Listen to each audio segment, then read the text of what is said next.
और खबरों में आगे बढ़ते हैं। रोहित वेमुला की मौत के मामले में तेलंगाना पुलिस द्वारा क्लोजर रिपोर्ट दायर करने के एक दिन बाद उनके परिवार ने तेलंगाना के मुख्यमंत्री रेवंत रेड्डी को एक ज्ञापन सौंपकर राज्य की कांग्रेस सरकार से मामले की फिर से नए तरीके से जांच करने का आग्रह किया है। वहीं इस मामले में रोहित वेमुला की मां राधिका वेमुला ने कहा कि मुख्यमंत्री ने आश्वासन दिया है कि फिर से निष्पक्ष जांच की जाएगी और कहा कि ये सरकार हमें न्याय दिलाएगी। इसके साथ में रोहित वेमुला के भाई वेमुला राजा ने कहा कि तेलंगाना के पुलिस महानिदेशक ने कहा है कि वे उच्च न्यायालय में याचिका दायर कर दोबारा जांच का आग्रह करेंगे।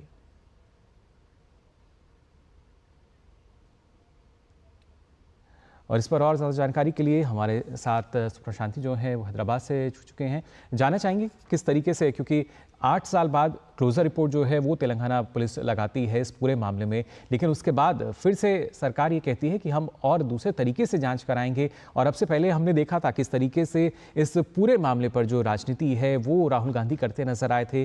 लेकिन अब क्या माना जाए प्रशांति, क्योंकि अब जिस तरीके से क्लोजर रिपोर्ट भी लगाई गई है और दोबारा से जो जाँच करने की बात कही जा रही है। हाँ मुकुल, इससे ये रोहित वेमुला जो हैदराबाद सेंट्रल यूनिवर्सिटी का स्टूडेंट है, उनका सुसाइड हुआ है 2016 में और उस पर उसी समय से इन्वेस्टिगेशन हो रही है।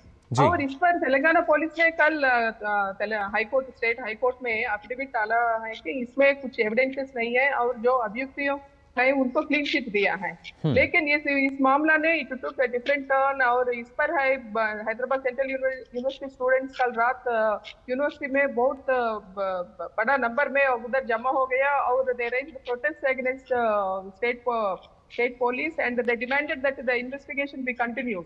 तो इस पर बहुत इसी मामला में ये तेलंगाना डीजीपी के ऑफिस से एक कल रात एक स्टेटमेंट आया है कि ये हम मजिस्ट्रेट से परमिशन ले लेंगे और इसको री इन्वेस्टिगेट करने के लिए।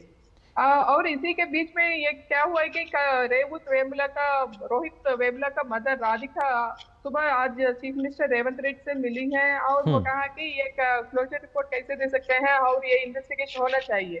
तो उस पर हमने सुना है कि कांग्रेस पार्टी ने सुना है कि रेवंत रेड्डी ने उनको अश्योरेंस दिया है कि ये इन्वेस्टिगेशन आगे बढ़ेगा और जो अभियुक्त है ना उस पर भी वो इन्वेस्टिगेशन करेंगे, हम आपको न्याय दिलवा देंगे और इस पर ये अनबायस्ड इन्वेस्टिगेशन तो होगा, हम ये अश्योरेंस दे रही हैं आपको, ऐसा बोले थे।